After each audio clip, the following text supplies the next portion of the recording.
Radio TLA.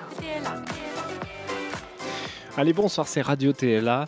Nous sommes le 31 janvier et nous avons accueilli pour un premier soir, nous aurons une deuxième date demain, de Deal Radio TLA, avec donc ce soir Jean-Baptiste André, l'un des deux interprètes de Deal et puis le créateur de ce spectacle. Bonsoir Jean-Baptiste, bienvenue. Bonsoir. Bonsoir, avec nous aussi Nathalie Yokel. Bonsoir Vincent, bonsoir Jean-Baptiste. Bonsoir, Pour quelques questions à Jean-Baptiste donc, autour de cette pièce donc, et puis autour des nombreuses fois où on croise Jean-Baptiste qui est artiste en résidence. La dernière fois c'était le 8 novembre et puis entre-temps il est venu sur le territoire, Nathalie. Absolument, et puis on a fait une première Radio TLA avec toi Jean-Baptiste déjà. Sûr. On a beaucoup parlé de Christian Rizzo et là on va parler de cette création dont tu as fait la première en Ile-de-France ce soir même. Oui, c'est vrai. Alors, il y a un petit pitch là, je relis notre programme de salle de ce soir.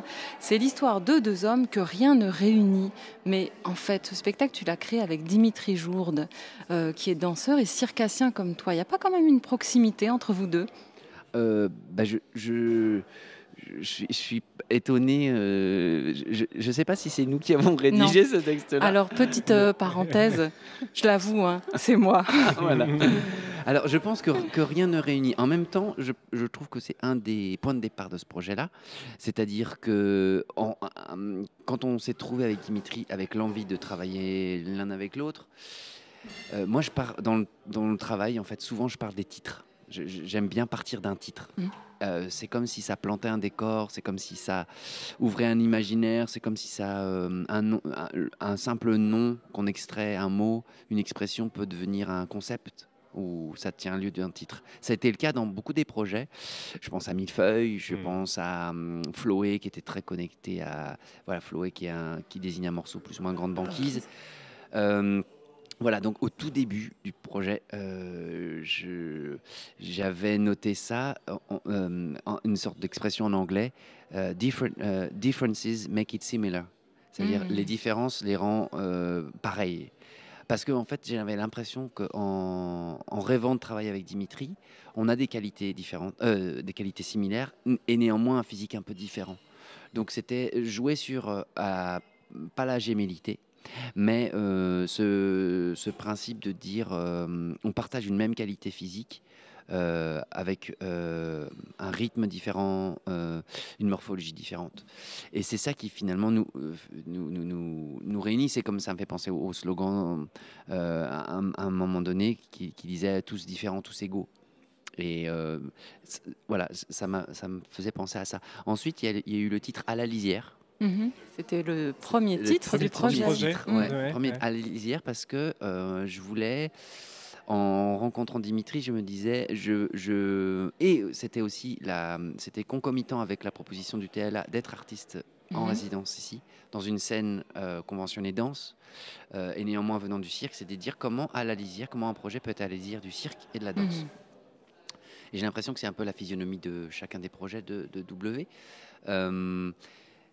Et donc ça s'appelait À la lisière. Et puis en fait, en rencontrant Dimitri, finalement, en discutant avec lui, et c'est ça la richesse du dialogue et de la confrontation, il disait oui, À la lisière, c'est peut-être un petit peu trop à l'eau de rose. Effectivement, je dis oui, en fait, un peu trop romantique, un peu trop romancé, quoi, déjà. On s'est emparé du texte de Coltès, Dans la solitude des champs de coton. Et la pièce s'ouvre par cette didascalie. Un deal est une transaction portant sur des valeurs marchandes prohibées. Et Dimitri dit, mais deal, en fait, finalement, est-ce que c'est pas un simple mot qui tient en effet du titre, mais d'un concept, d'un rapport. Après coup, je me suis dit d'une actualité. On est tous en train de dealer. Je trouve que ce texte, il est très actuel par rapport à tout ce qui se passe en politique, en finance, en géopolitique, par rapport à l'environnement. Enfin, ce texte, il a une valeur d'absolu qui, en fonction de comment on le lit, on le perçoit, il peut faire écho à plein de choses. Donc on se disait que Deal, c'était plus percutant. Il y avait un truc plus du percute, plus brut comme ça, plus direct. Et je crois que c'est ça qui a, en fait, comme la valeur d'un titre, qui a donné la teneur en fait du projet. Et c'est comme ça que, en fait, on s'est trouvé avec Dimitri. En fait, on s'est trouvé avec l'envie de travailler ensemble, partageant une même vision, une même sensibilité entre le cirque et la danse, et puis l'envie de faire quelque chose de simple, de brut, de spontané, de direct comme ça. Et on reste toujours à la lisière du cirque, de la danse Mhm. et du coup du théâtre. théâtre. Et comment tu as abordé ce texte qui est quand même un monument du théâtre contemporain, Bernard-Marie Coltès, dans La solitude des champs de coton? Je dirais, on l'a abordé avec toute notre innocence et notre naïveté de circassien. On s'est pas dit que c'était un texte. Enfin, Mais ça fait, fonctionne en fait. en fait, on a c'est-à-dire, à aucun moment on s'est dit, oh là là, attention, c'est Coltès. Oh là là, attention, enfin, c'est Patrice Chéreau qui est le metteur en À scène. qui tu fais un clin d'œil Oui. dans la pièce, Oui. par Ouais, ailleurs. bien sûr. Tu peux l'expliquer. Oui. Et donc, en fait, tout le monde nous disait, oh là là, attention, enfin, vous attaquez quand même à Bernard-Marie Coltès. Donc je disais, on s'attaque pas. on a envie de s'inscrire dans ce texte-là. Et en fait, on n'a jamais été écrasé par le poids de ce texte-là. Et beaucoup de gens nous disaient, attention, ça va convoquer des fantômes. Attention, enfin, vous faites référence quand même à voilà, beaucoup de mise en scène. Attention, vous mettez les pieds quand même dans le milieu du théâtre. Et nous, on était, bah non, enfin, on est dans le cirque. Nous, on se posait pas la question. Donc, on y a été, je dirais, complètement innocent, de manière complètement spontanée. Je crois que c'est comme ça qu'on avait aussi envie d'aborder le texte, en disant, on voulait surtout pas faire les comédiens, ce qu'on n'est pas. On n'est pas comédien.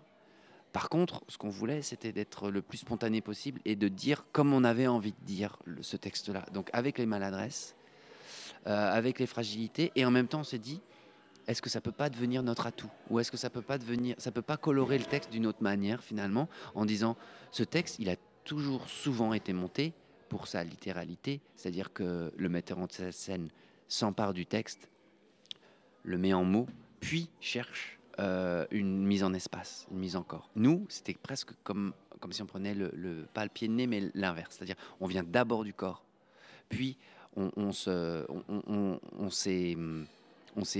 dit que finalement les mots pouvaient être l'extension en fait du texte. Bah, Dimitri, viens. Non, mais viens. Viens. Dimitri, nous avons Dimitri Jourde qui intègre le plateau de Radio TLA. En fait, je sais pas. Bienvenue Dimitri. Mais voilà, c'est bien, mais je voulais... Il va encore amener toute la couverture à lui. Non, mais c'est normal, tu partages, et tu partages l'écriture d'ailleurs de ce duo, littéralement. Hein. Pardon, j'ai pas entendu. Tu partages du coup l'écriture avec Jean-Baptiste de ce duo. C'est vraiment... Ouais.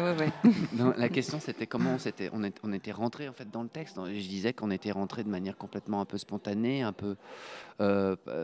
innocente en fait, en se disant que on avait envie de ce texte-là en fait. On s'est pas dit oulala, attention, derrière il y a Chéreau, attention, c'est quand même un monument. On s'est dit voilà. On s'est pas posé cette question. Et parlez-nous de ce clin d'œil quand même que vous faites à Chéreau. Ben ça, en fait, on a tout de suite. C'était un peu notre référence, la pièce de. C'est bizarre de s'entendre comme ça.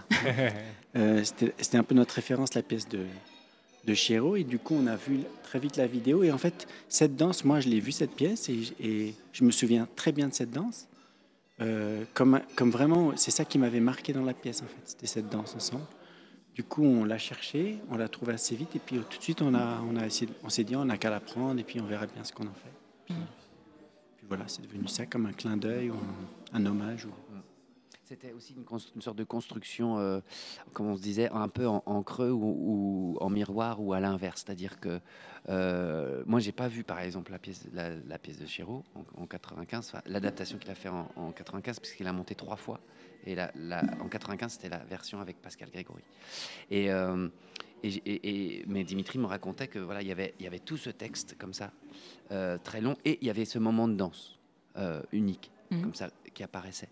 Et nous, c'est comme si finalement, on se disait, on prend le contre-pied en se disant, nous, on va beaucoup danser, et à un moment donné, peut-être, on va parler. C'était pas forcément. On avait envie de parler, mais au début, c'était pas si évident que ça. Peut-être de faire un peu comme l'opposé, en disant, nous, on va vraiment danser le texte, et puis à un moment donné, on fera une pause où on parle. Et puis finalement, ça s'est entremêlé beaucoup. Ouais.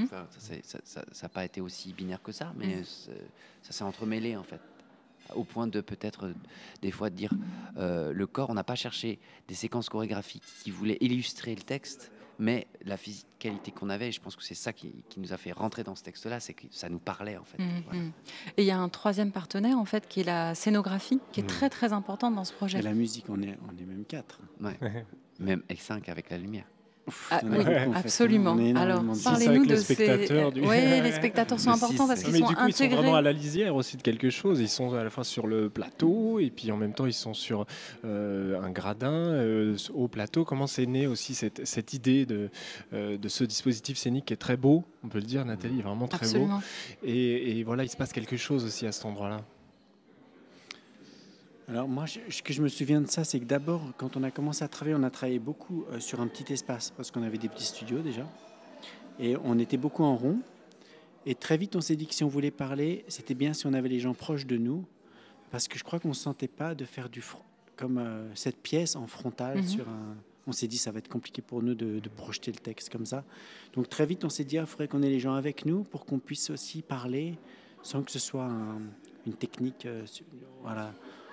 Enfin, tout à coup, moi, je voyais pas cette pièce frontale en se disant il faut toujours qu'on soit face, qu'on parle aux gens. Du coup, très vite, on s'est dit ça serait bien que les gens soient autour de nous et qu'on soit un peu comme dans un espace comme ça ensemble.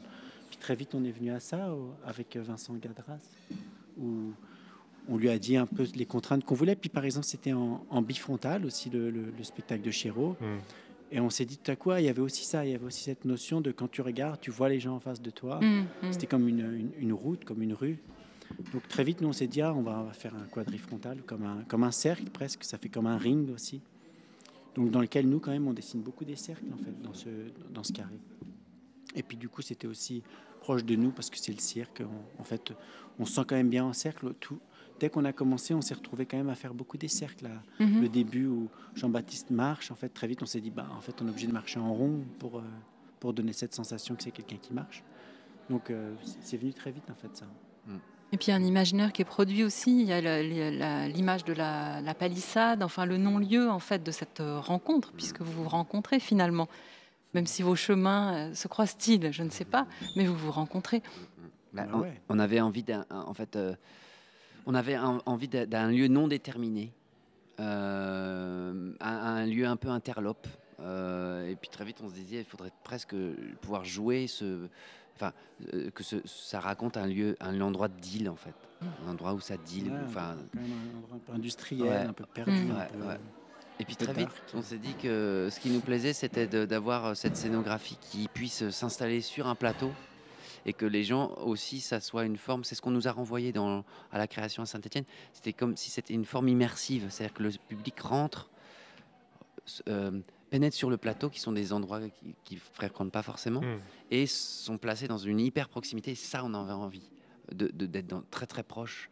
Parce que on voulait peut-être donner à sentir, en fait, à ressentir la physicalité qu'on a, ou dire, en fait, on n'a pas besoin de fabriquer qu'on est essoufflé. En fait, les gens le voient, et c'est ça qui nous plaît. Et c'est arrivé à Dimitri de tomber sur quelqu'un où il y a un moment donné où Dimitri me projette, et j'adore arriver à 5 cm de la première personne. Je trouve qu'il y a un côté l'interaction avec le public, elle est là, elle se situe là, même si on les considère pas. Enfin, de temps en temps, on les prend à partie, à témoin. Mais en fait, je me disais aussi, ce lieu, c'est un endroit précaire. La situation est précaire parce on sent que les deux personnages vont se mettre dessus, comme on dit. Et le public aussi assiste à ça, et lui aussi est dans quelque chose de précaire.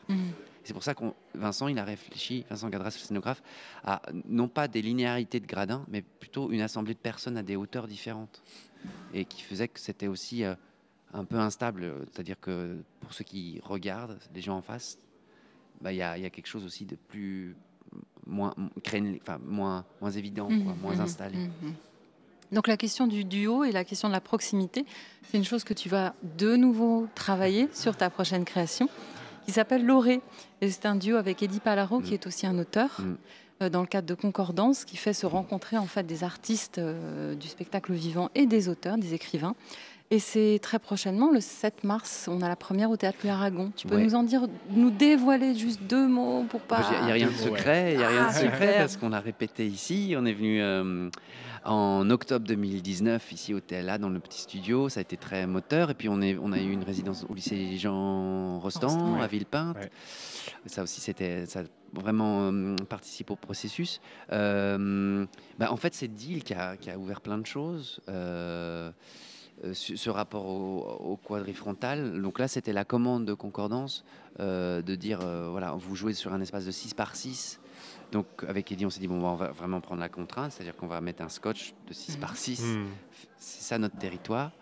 Et l'oré, c'est un peu la continuité de ce qu'on a un peu ajouré dans Millefeuille, c'est-à-dire on est un peu sur le faux semblant, le vrai et le faux, la fiction, dans quelque chose de très proche, et en même temps dans quelque chose de très aussi un peu brut, ce qu'il y a dans ce qu'on a coécrit avec Dimitri, dans quelque chose de très brut comme ça, qui se donne à voir sans fioriture.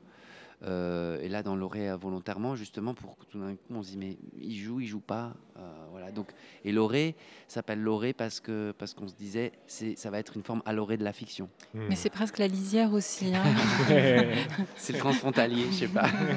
Il y a un truc. Il y a un truc. Je voulais dire quand même que l'oré, au départ, il voulait quand même appeler notre projet l'oré. Ah bon À l'oré. Si. Non, à la lisière. À la lisière, Ouais, c'est pareil. C'est pareil. Ouais. Parce qu'on a la lisière du cirque et de la danse. Ouais.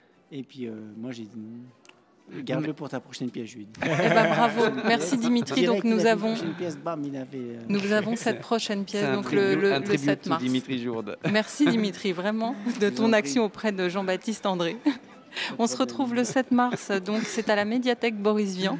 Merci beaucoup Dimitri Jourde et Jean-Baptiste André, et la résidence se poursuit. Et oui, Ouais. to be continued. À tout bientôt. À bientôt. Avec grand plaisir, merci beaucoup. Radio TLA prend quelques jours de vacances et puis on se retrouvera à la rentrée avec vous les amis. D'ici là, tous les podcasts, tous les épisodes sur théâtreverracon.fr.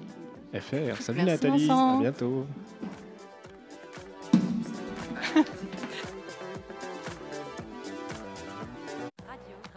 Radio.